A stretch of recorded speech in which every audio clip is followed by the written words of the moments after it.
I'm worried about the way that I look.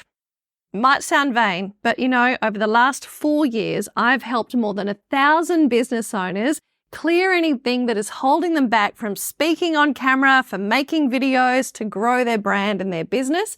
And about 60% of the time, the audience will say to me as their number one concern, I'm worried about the way that I look. So whilst I know that my own journey has been to accept that clothes and makeup are actually the last thing I need to worry about, the first thing I know I really need to worry about is what's going on between my ears, inside my head. But I also know that the confidence that comes from having a bit of a style squad, a few tips that can help you know that the clothes you're wearing, the makeup that you're choosing, the hair that you're going with when you show up on camera and when you show up on stage, and let's face it, through your professional life, all of those things can lead to you feeling fantastic. And that is why in this particular episode, I'm going to introduce you to a TV stylist and a TV hair and makeup artist. Both of these girls are people that I've adored working with in the last 13 years that I've been back home working in TV and radio in Perth. They're going to take you behind the scenes of their freelance businesses. You'll hear how TV presenters get support from their style team to get ready for the news each night. And they'll give you their top tips to help you when you show up on camera to grow your own brand. So let's get to know Channel 7 stylist and more, Bridget Hudson, and freelance TV makeup artist and hair artist, Nicole Ford. Here they are. In today's media landscape, options abound. From traditional platforms like TV and radio to the digital realm, social media, online publications and podcasts, just like this one. I'm Carmen Braidwood, your guide to the rapid changes in the modern media space. Whether you're a personal brand or corporate entity, staying relevant is key. Join me, a seasoned TV and radio presenter, content creator and modern media trainer as we navigate this dynamic terrain together. Let's do this. Bridget, I'll start with you. How did you wind up a TV stylist? Well, firstly, thank you for having me. And I honestly have given my whole life to fashion. I just love it. I love what it can do for you. I love how it can give you so much confidence, can make you feel good. It's memories. It's exciting occasions. It's things to plan for. And it really just brings me a lot of joy. And I try and share that with other people. So I've worked from a young age since I was able to, I worked in fashion retail, and that kind of gave me the starting point of, okay, this is something I like. And one of my managers at the time, I was 17, she said, I don't know what to do with myself. I was not one of those kids that knew. And she said, you're great at fashion, do fashion. I said, okay.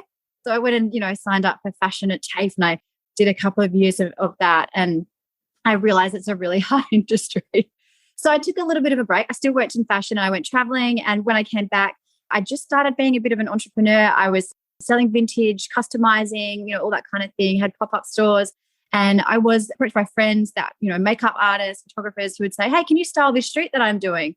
So it kind of started like that. And then I just got this amazing opportunity where I met the stylist from Channel 7. She took me on board. She liked me. It was just literally one of those chance encounters. And I've been there for 10 years. So from that opened more doors, and I have done some amazing projects. I think there's so many exciting things about every component of what I do. I love that every day can be different. I like the challenges, but ultimately I just love being surrounded by creative, beautiful people and things, and, and just bringing joy and confidence to my clients. So I love those reflections on how fashion can actually change the way we feel. And I talk a lot about how you feel before you get on camera, right? So dressing, makeup, those focus exercises that I've been talking about in the program, they can all contribute to your overall finished product when it comes to what you project on screen. Nicole, can I move on to you and ask the same kind of question? How did the TV thing come about for you, in the lead up to when I met you for that first time when you were working at Channel 7? Yeah, so I basically I'm a hairdresser by trade. So went into hairdressing, had my first daughter, got into makeup. That kind of led into doing weddings and then advertising with the modelling agencies. And then another friend who was in TV reached out to see if I knew anybody that might be interested.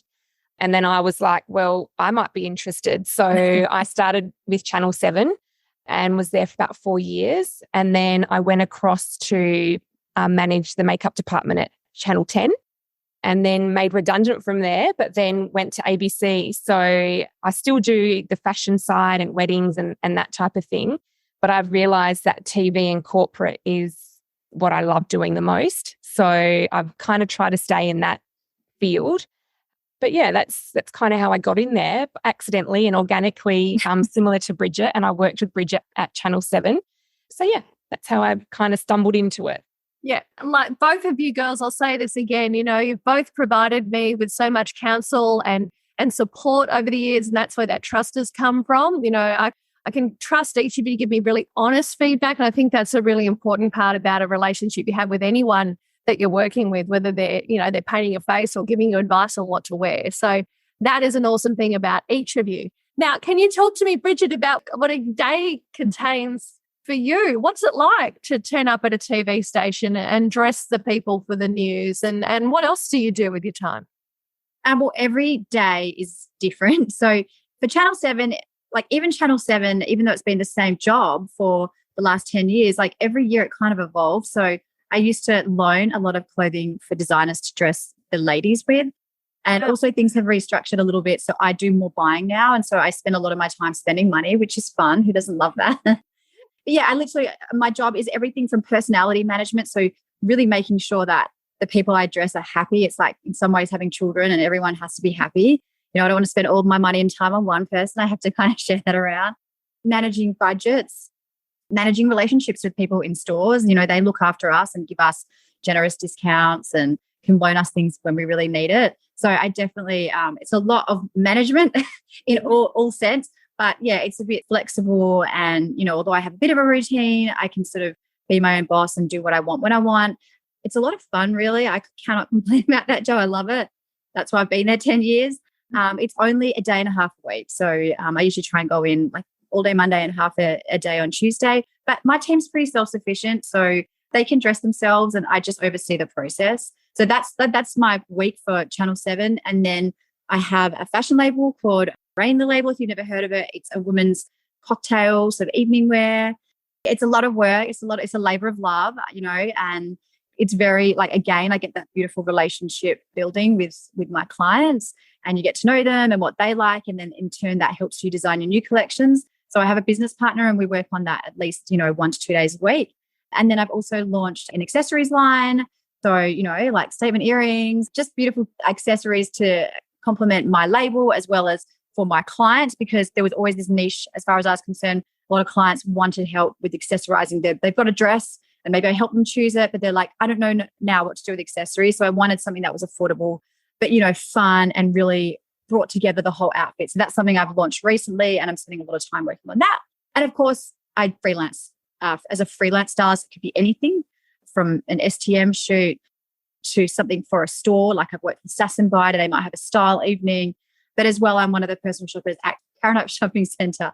So you can book a session with me through the Carmen channel. It's really fun. It's amazing. The centre's just been refurbed. It's absolutely out of this world. And it is good to have someone like me to help guide you through all the amazing things there. So that's me. I have a million different jobs. I love all of them. I don't have time for anything else, like maybe my dog and my husband and friends, and family, and that's it. Nicole, you're busy with your own many, many aspects to what you're doing for your business, but also with your family. Can you talk us through a day in your life? Sure. So when I'm in TV world, basically the presenters come in and we see what they've got to wear and we match kind of their makeup to their outfits, do their makeup for their updates through the day. And I guess most recently at ABC, we've got sort of 2 female presenters there. So I'm in charge of doing their hair and makeup and then touch-ups through the day. I don't do wardrobe there, but at Channel 10, I did have to help style and do some of the shopping for their outfits. So basically, get them ready for their bulletin. When I'm not there, I do a lot of clients from home, so hairdressing or beauty work and spray tans and that type of thing. And doing a lot of makeup for people that are doing branding shoots. So people like your clients who are rebranding and needing hair and makeup done for when they're going on camera.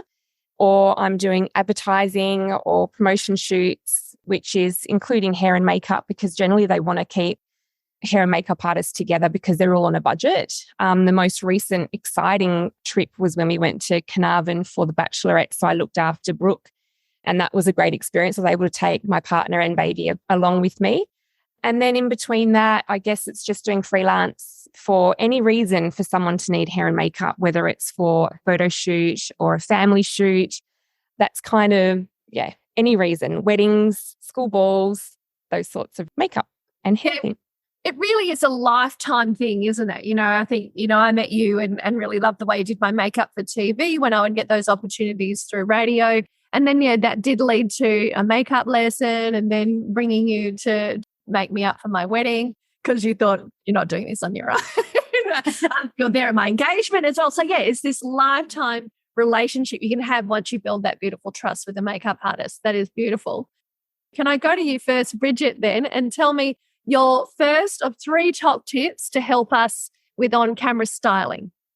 Okay, so I do have a million, but we'll start with don't let your clothes wear you. There's a lot of different ways you could look at that, but really, firstly, be yourself, whoever you are, and they're there to accentuate you, but not to distract from your message. I think that's the biggest thing I can say. So obviously, I'm in fashion, I'm wearing a bit of a shoulder detail and I've got a big earring, but I really wouldn't go much beyond this for most people, unless maybe you are filming a fashion segment, because it can be distracting. So if I had, a top full of bling and the brightest print you can imagine and a giant sleeve, no one's actually looking, no one's listening. To some degree, they're just, just looking at me and maybe it's polarizing. Maybe they've instantly decided they don't like me because my outfit is just so bizarre. Do you know what I mean? We don't need to look like a Christmas tree when we're on camera. You definitely don't want anything that's jangling around, perhaps making bangles that are making noise and distracting again from what you're trying to do. So, so definitely that is a huge one. And, it's as simple as, Jen, just avoid some of the trends. Don't wear a giant sleeve or a big ruffly thing around your neck. Yeah, accessories to a minimal, but still you can have them. They absolutely do complement and add a little bit of value, but just keep it sort of simple and classic. Again, it depends on the story. Are you an artist? Are you, in fashion and creative? Are you selling earrings? It really depends on what you're promoting. So that's the first one though. Nicole, can you share with us your first of 3 top tips for makeup and what we need to do to make sure we're ready to go? Sure. So similar to Bridget explaining anything that's distracting, it can take away what you're trying to talk about or sell or promote. So generally we keep makeup quite neutral. You can definitely have a bright lip color, for example, but then you would maybe not have a smoky eye. So you play up one feature. That's probably the best thing that we were taught, especially in TV, because if journalists or news presenters are trying to tell a story and, their makeup's distracting or not blended or whichever, people get annoyed and they'll change the channel. So it's really keeping it quite neutral. But again, if you have got more of a colourful personality and you want to wear a bright flamingo pink lipstick, then go for it. But just try and keep everything else a little bit more neutral. So I think the distracting point is really important. Yeah, absolutely. Really good advice. And again, bringing it back to brand. If it's on brand for you, do it. Leave it in there. Don't go changing things just because you're starting to grow your brand on social media by appearing on camera more often. In fact, the things that make you unique and you are the things that people are going to remember and identify with. I'll give you a good example. My dad, when he was going around as a salesman, when he was a young man, he was really, really tall and skinny and young looking. He was still only 21 years old or something like that. And I remember he told me that one of the things he did to help himself stand out as a salesman was grow his curly mustache. That if anyone follows me and knows pictures I've put of my dad before, he's had that his whole life. In fact, there was a moment when he got rid of it and he was unrecognizable because that's how people know him. So if you've got an element of yourself that you like to play up, I think that's a really smart thing to do so that you kind of stand out from the pack. That's fabulous advice. Okay, let's go to tip number 2 from Bridget. And actually, just touching back on the last point, that what we're saying is really generic here. And I agree that if your natural personality is to wear a big earring, great, do that. And like you said, it is memorable. But don't be someone that you're not, I guess. Don't go, come on camera and now I'm going to get the top with the biggest sleeves and think because I want to be on trend. And then when you look at yourself in the camera, you go, oh my God, I look crazy. So yeah, be yourself is definitely easy, but yeah, also keeping it a little bit toned down if that's not you. So the next tip would be color, because generally that's my life tip. If you do look at my styling pages, you will see that I'm all about color. Now, there is a place for black, and it's usually in winter or funerals, but and you can look amazing in black. I will never take that away from people, and I do wear black clothes. For me, is color, and it's about knowing your colors. And again, you can see a stylist for something like this, or you can go to the change room and pick a store. Zara, it's very colorful. Get like 20 different colors of clothing that you find on the rack, walk into the change room, hold it up against your face. Which one, brings out the warmth? Which one highlights your eyes? You've got blue eyes, and then you put this blue against your skin and instantly your eyes pop. If you've got a pink based skin, you put the pink there, maybe it's making your skin look a little bit pinkier, which again, makeup can take some of that pink out. But just that's a great exercise to work out which colors add value to you. And so, for me, I love like hot pink, for example, but on camera, I wouldn't wear it as much. I've gone for a soft pink because doesn't like the pink wears me, the hot pink, whereas the soft pink is just really like neutral, and it works for me. So color is really important, but picking the right color. Neon, like it can be really fun. Again, you're doing a fashion story or whatever, because there's some great like neon lime and hot pinks and things like that. And I love them. But again, just if that's not something you don't normally wear, maybe don't use that as the first time you're going on camera, because you might get thrown when instantly you feel not yourself. So again, the color is really important. Bring a few outfit options if this is the first time you're going to record somewhere and you've put money into this recording. Bring 3 options, make sure you've tried them at home, check them against your skin and that kind of thing, but have them ready to go in case you put it on and it's just not working with the lighting and everything. So color, and tailor the story or whatever you're selling to the color. So obviously if I was selling like funeral homes or like, something about aftercare with death, maybe I would pick a navy, something subdued, or a cream and black, something like that. Yeah. So I think, you can wear those darker colors. Again, if you're doing a piece that is something that is associated with that kind of, or like a really corporate kind of thing. Maybe you're a divorce lawyer or something. Maybe again, you go for navy or something a little bit more serious. But yeah, color. Use it, think about it, and learn what colors suit you best.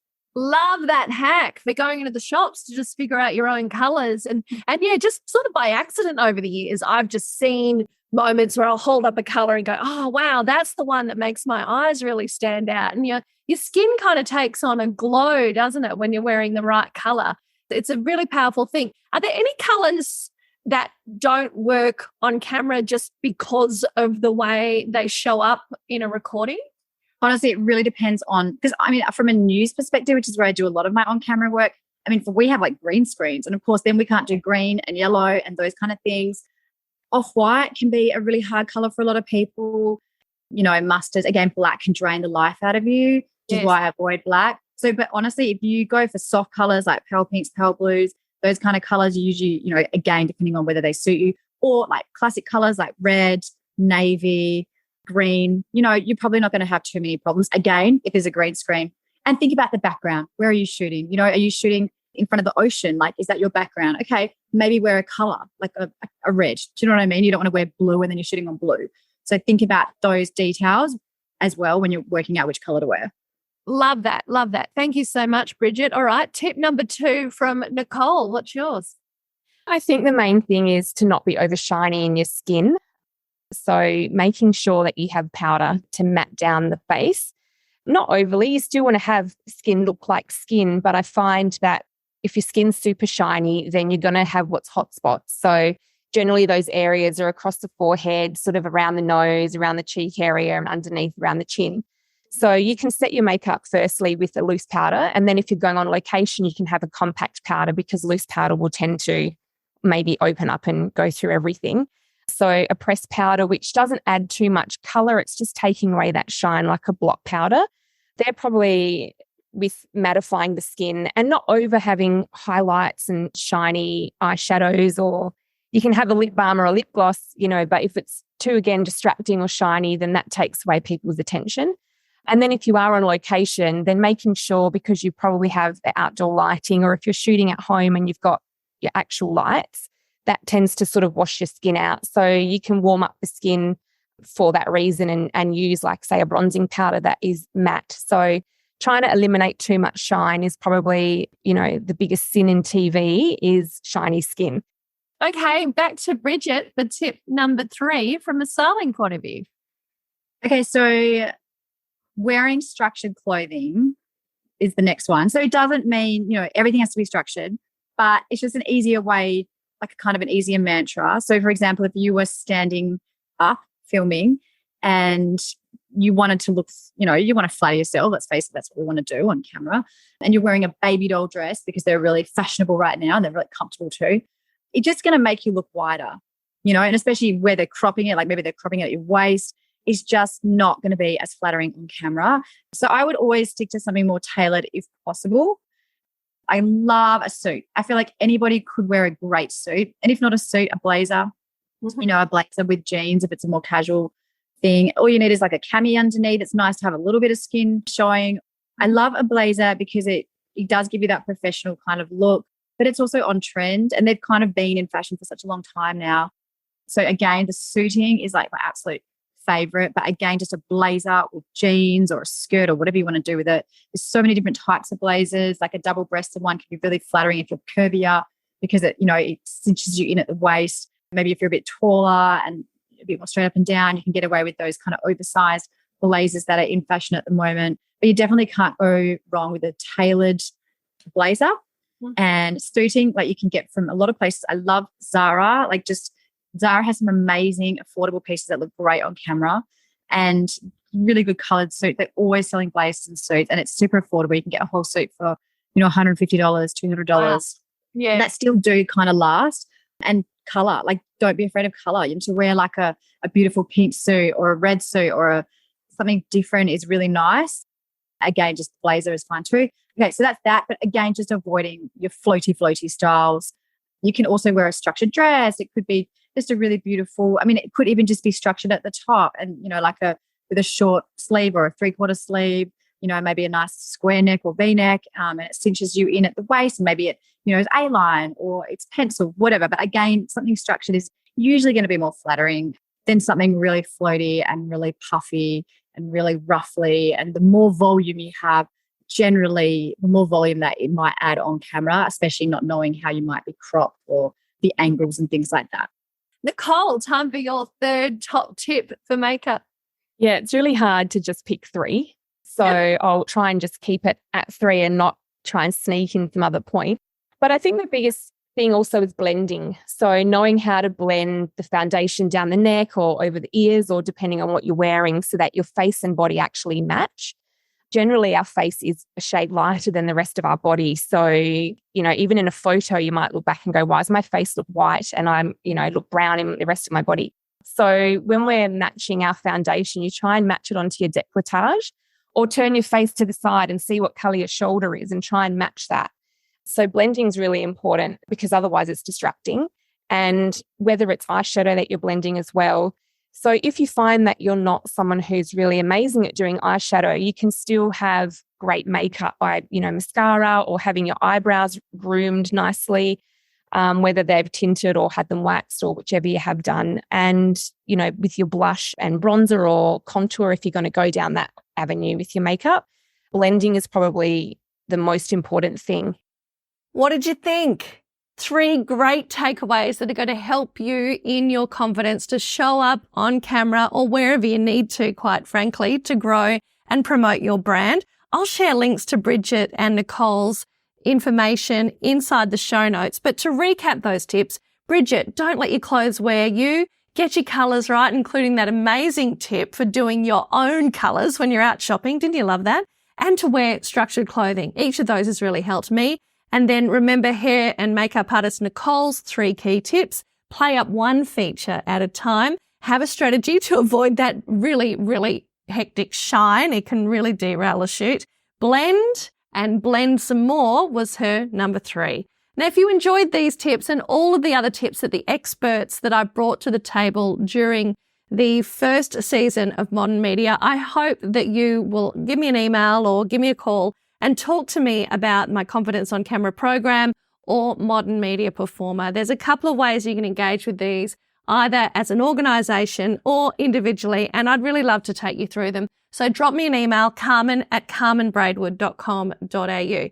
And that's it. Season number 1 of Modern Media is complete. I'd love to send a big thank you to Laura McRae, Podcast Support Services, who has just been a dream throughout this whole process. And really, there wouldn't have been a first season, or definitely not a first 3 episodes, if it hadn't have been for Laura. So thank you, Laura. And what do you think? I would love to hear from you right now about what you'd expect to hear in season 2 of Modern Media. What have you enjoyed about what we've done for the first season? Is there anything you didn't like in the first season? I love feedback. It's the journey toward getting things better and getting a better result for all of us. So let's talk about what we can bring to the table together. You might even want to pitch yourself as a guest. I'd love to hear from you. Drop me an email sometime soon, and I'll see you soon in the Modern Media. Thanks for tuning in. I'm Carmen Braidwood, your guide to navigating the ever-changing world of media. Dive deeper into today's topics. You can check out the show notes, or for more details about modern media training, head to carmenbraidwood.com.au. Until next time, keep on shining in the modern media landscape.